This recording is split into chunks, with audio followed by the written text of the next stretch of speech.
요 며칠 사이에 탄핵 기각설, 탄핵 판결 연기설 이런 내용들이 돌면서요. 심상정 정의당 대표, 김경수 더불어민주당 전 대변인, 국회의원이죠. 이런 사람들이 탄핵이 위태로운 지경이 되었다. 자, 이게 좀 문제가 생기는 것 같다. 이렇게 이야기를 하면서 자, 애초 자기들이 생각하던 2말 3초에 탄핵이 결정되는 것이 어려워졌고 이제 적어도 3월 13일까지는 연장되었다. 이렇게 보는 것 같습니다. 그래서 2월 11일 날 있을 촛불 집회에 야당이 총동원령을 내려서 한마디로 촛불의 본때를 다시 보여줘서 최대한 빨리 탄핵이 되도록 하자. 이 이야기를 하고 있습니다. 자, 박 대통령을 지키자고 태극기를 드는 사람.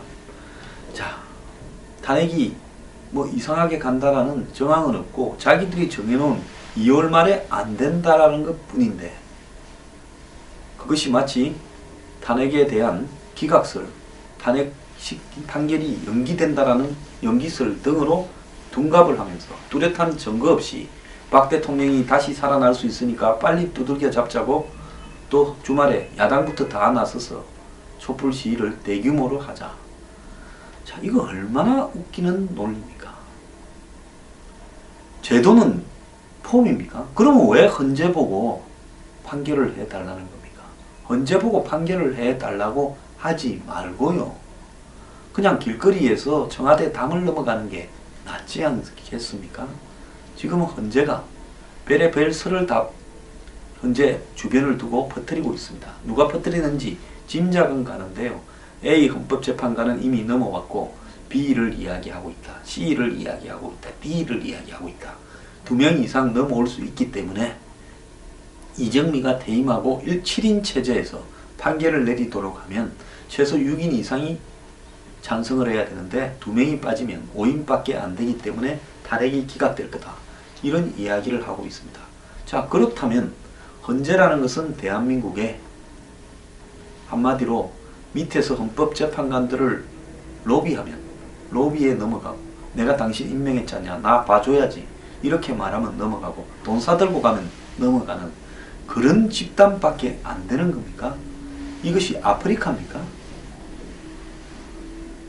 자, 그런 기각설을 퍼뜨리는 사람들이나 기각설을 들고 나와서 위기니까 촛불을 다시 길거리로 채우자고 주장하는 제도권의 의원들이나 정치인들은 길거리에서 정치를 하는 겁니까? 길거리 대중의 숫자로서 정치적인 판단을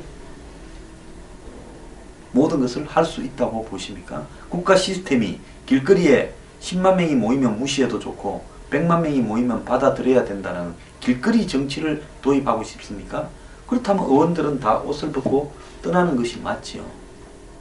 1% 지지율도 안 나오는 새누리당의 일부 후보들이 태극기 집회에 나서서 탄핵 기각해야 된다고 갑자기 목소리를 높이는 것도 우스꽝스럽기는 마찬가지입니다. 그 사람들이 과연 소신으로서 이 사태를 그렇게 바라봐 왔는가? 길거리 촛불이 아주 극성을 부릴 때 그 사람들이 과연 그 소신을 견지한 바가 있는가? 이제 야당 후보들, 여야 후보들이 출마 선언을 하고 대선판이 열리고 한쪽 구석에서는 탄핵이 진행되면서 야당이 되는 꼴을 못 보겠다고 생각하는 보수 진영들이 이제는 탄핵에 대한 생각이 슬슬 바뀌어가고 TK에서도 벌써 대세가 꺾이고 이렇게 되니까 한마디로 그 사람들 생각은 나는 아무 생각도 없었는데 박 대통령이 탄핵에서 벗어날 가능성도 조금 보이고 탄핵을 반대하는 세력도 새누리당이나 강경 보수 진영에서는 좀 늘어나고 길거리 사람도 좀 모이니까 이제 내가 여기 서서 탄핵 반대를 외치는 게 내 지지율이 0.5%에서 1.5% 되는데 도움이 되겠다. 이렇게 생각을 하는 것입니까? 그런 사람이 대통령이 되어서야 되겠습니까? 처음부터 박 대통령 편을 든다고 하든가 안 그러면 박 대통령은 탄핵이 되어서 마땅하다라고 하든가 저는 처음부터 박 대통령 탄핵이 되어야 된다라고 생각을 했고, 그 논리는 제가 숱하게 말했기 때문에 생략하겠습니다. 지금도 변함이 없고 앞으로도 변함이 없을 겁니다. 저는 제 소신을 끝까지 견지할 겁니다. 그것 때문에 제가 모든 것을 다 잃는다 하더라도 바뀔 가능성이 없습니다. 어제 제가 뉴스브리핑 3부에서 최순실 2014년에 이미 삼성의 일가들의 내분을 알고 재미를 봤다, 이런 브리핑을 했는데요. 굉장히 중요한 내용이 많이 있었습니다. 그런데 하루가 지나도록 2,000명도 보지 않았습니다. 저는 솔직히 대중들의 이런 저열한 수준에 대해서 좀 환멸을 느낍니다. 어제 제가 문재인 여론조사 대세가 아니다, 여론조사에 허구가 있다라고 한 것은 지금 10,000명이 넘었습니다. 문재인 부부는 보편적인 이야기를 한 거고요. 앞에 최순실이 2014년에 삼성 내부에 권력 다툼을 이용해서 승마 지원을 받으려고 했다라고 하는 부분은 그럼 아주 중요한 의미를 가진 내용인데, 대중들은요, 그 문재인 대세 아니다라는 부분에 흥미를 훨씬 더 느낍니다. 박찬종 전 의원이 중요한 이야기를 하나 했습니다. 정치인은 자신의 원칙과 소신을 지켜야 한다. 정치는 살아서 움직이는 생물이라 말하는 것은 야가라는 거다. 야가 빠진 사람이 잠깐 잘 나갈지 모르지만은 영원하지는 않다. 우리는 소신을 지키는 사람을 잘 그리고 오래 기억을 하지 않는다. 그런 경박한 문화는 고스란히 우리의 부담으로 돌아온다. 원칙과 소신을 지키는 사람이 기억되고 존경받는 문화를 만들어야 된다. 여러분, 다시 당신들은 원칙과 소신, 그리고 이 사회가 혼란스러울 때 무엇이 진실이고 정의인가를 지키려고 노력을 하고 있습니까? 사람이요, 좀비가 되거나 병신이 되기는 시간 문제라고 저는 보는데요. 자, 이제 헌재에 맡겼으면 그것이 판결이 연기가 되든 판결이 어떻게 나든 헌재에 맡겼으면 그걸 존중해야 됩니다. 저는 헌재의 결론과 판단, 그리고 헌재의 판결 시기를 존중합니다. 박 대통령이 탄핵이 되어야 된다고 주장을 했고, 그것이 법과 제도의 절차에 따른 것이다. 박 대통령의 탄핵이 법과 제도 절차를 무시한 채 무슨 이 야당이 주장하는 거국 중립 내각을 통해서 총리직을 주고 대통령이 식물인간으로 앉고, 그러면 야당은 그걸 법적인 처벌이나 그런 것을 면제해주고, 대통령은 12월 달까지 자리만 지키고 앉고, 야당이 보낸 총리와 야당이 보낸 장관들이 국정을 운영하고, 그래서 야당 정권이 바뀌고 정의 실현이나 사법 처리는 물 건너가고, 이것이 정의가 아니다. 그래서 탄핵을 통해서 이 문제가 법적인 절차로 가려져야 된다, 이렇게 말을 했습니다. 그때 말을 한 원칙 하에서 저는 헌재가 며칠 날 판결을 하든 헌재의 판결 결과가 어떻게 나오든 그것을 존중할 겁니다. 자, 여러분, 상식에 따라 살아야 되고요. 제발 고민하는 사람이 좀 됩시다. 전부요, 고민들이 없어진 채 동물이 되어가는 것 같습니다.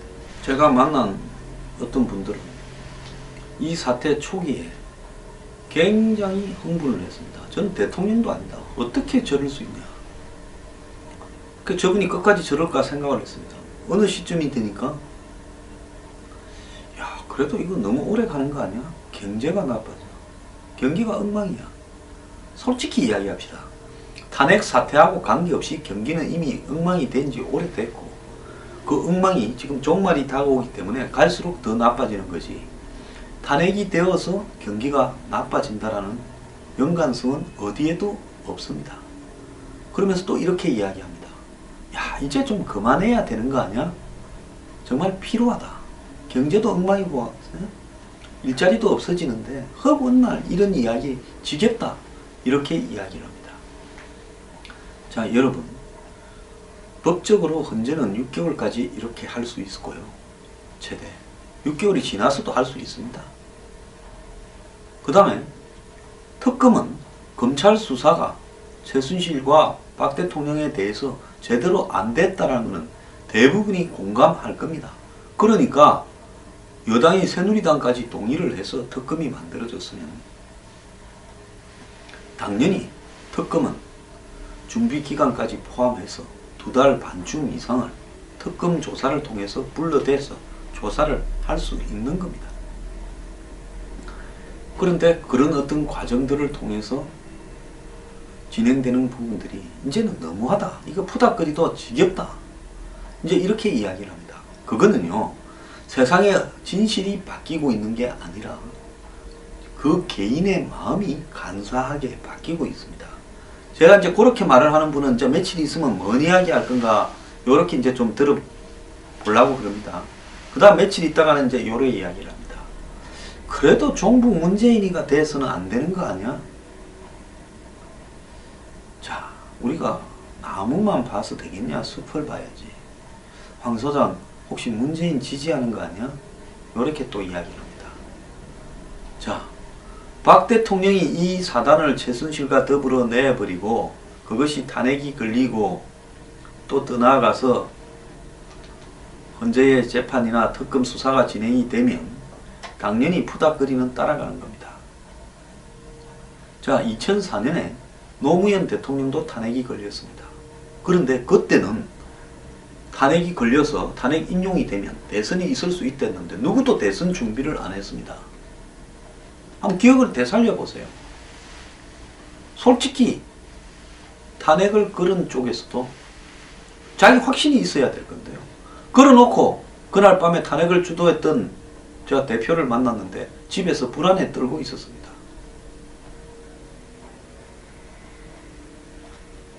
그걸 보면서 저는 틀렸다 생각을 했습니다. 자, 내일부터 대선 준비하라 했어야죠. 그리고 촛불에 대해서 맞불을 놓자고도 했어야죠. 자, 지금 한번 이 돌아가는 걸 한번 보십시오. 박 대통령이 이 자초한 문제 때문에 문재인이 국민들이 질려버려가지고 한마디로 보수를 지지하는 사람들은 침묵해버리고 여론조사에 잘 응답도 하지 않고 있고 보수를 지지한다고 말을 잘 못합니다. 내놓고 나는 보수다, 무조건 쟤들보다는 이쪽이다 말하는 사람 외에 국민들의 성향은 다양해서요. 많은 사람들은 소극적으로 장치인의 정치적 의사를 드러내는데 소극적으로 샤이 보수라고 부르던 많은 대부분의 사람들은 자신의 의사를 이 과정에서 드러내지는 못합니다. 자, 그러니까 야당 지지자들은 신이 나와서 정권이 교체될 거라고 여론조사에서 응하고 기세가 등등해지니까 지금 여론조사에 보면 도저히 나올 수 없는 야당 후보들은 합계는 60%가 넘어가고 새누리당 후보 합계는 보수 진영의 후보 합계는 15% 안팎밖에 안 되는 기현상이 일어나고 있다는 겁니다. 자, 이거를 보면서요,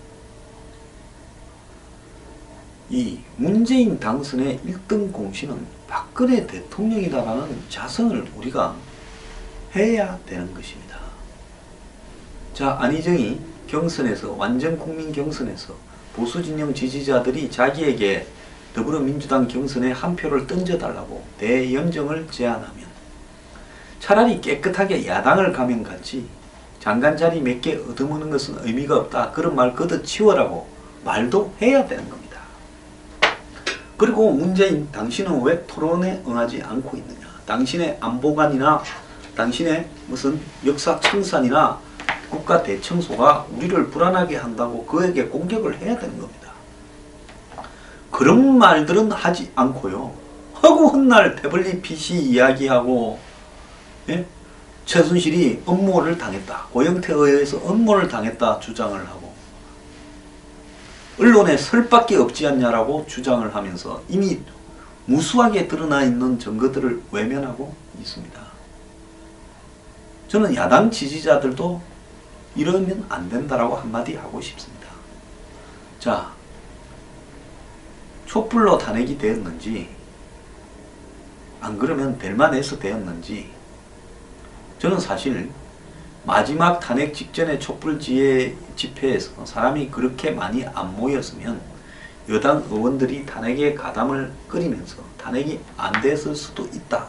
그렇기 때문에 촛불에서의 대단한 군중의 숫자가 여당 국회의원들에게 겁을 줘서 탄핵을 가게를 떼도록 했다라는 인과관계에 대해서는 인정을 합니다.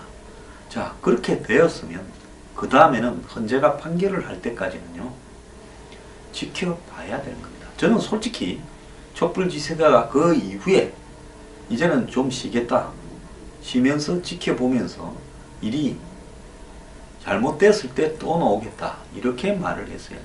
계속 끌고 오면서 거기에 사드까지 얹으면서 이렇게 가는 과정도 바람직하지 못하다고 생각합니다. 자, 많은 분들은, 태극기를 든 분들은 박근혜 대통령을 꼭 살리자는 게 아니라 종북이 되어서는 안 되고 대선이 이대로 되어서는 안 된다라는 위기감에서 나왔다지만은 본인이 간 그 집회의 결론은 박근혜 대통령 살리자로 가버리는 거지. 그분들의 그런 다른 많은 사람들이 그런 생각을 갖고 참여했지, 박근혜를 지지하지 않는다라고 하지만 결론은 박근혜 대통령에게 힘이 되는 것도 사실입니다. 자, 저는 처음부터 드러난 박 대통령의 이런 내용만으로도 탄핵은 충분하다. 그리고 박 대통령은 국가를 이렇게 운영했다면 대통령을 할 자격이 없다라고 생각해서 탄핵을 주장을 했고, 그 판결은 헌재에서 나와야 되고, 그 판단이 만약에 탄핵감이 아니다라고 나온다면 저도 어쩔 수 없이 받아들이겠다. 거국중립 내각 같은 법 위에의 초법적인 이야기를 하지 말고 대통령이 살아남겠다고 거래를 했어도 안 된다고 제가 이야기를 했습니다.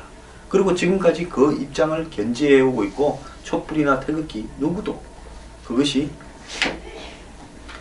대단하다, 옳다라고 생각하고 있지 않습니다. 다들 적당히 좀 했으면 좋겠다라는 생각뿐입니다. 제가 여기서 말씀드리고 싶은 것은요, 대중들은 정치에 휩쓸리지 말고 눈을 뜨고 있어야 됩니다. 그리고 끊임없이 생각을 해야 됩니다. 내가 타인에게 휩쓸려 가고 있는 게 아닌가. 지금 왜 좌우의 정치꾼들이 대중들을 또 길거리로 동원을 해서 이제 점점 많은 사람을 또 탄핵까지 동원할 겁니다. 지금부터요. 지금부터 한 달 동안은 길거리 나오는 숫자가 토요일마다 더 많아질 겁니다. 쌍방이 동원해 되기 시작하면서요. 이것이 민주주의인가? 우리는 이런 수준의, 이런 정도의 민주주의밖에 가지지 못하는가? 저는요, 이렇게 되다 보니까 괜찮은 사람이나 상식적인 사람이 정치 지도자가 되거나 정치에 영향을 미치거나 대중을 계몽하지 못하고요, 점점 양쪽에 홍위병 같은 삼류 쓰레기들이 대중을 끌고 가고 있는 현상이 벌어지는 겁니다. 대중들이요, 정신 차려야 됩니다.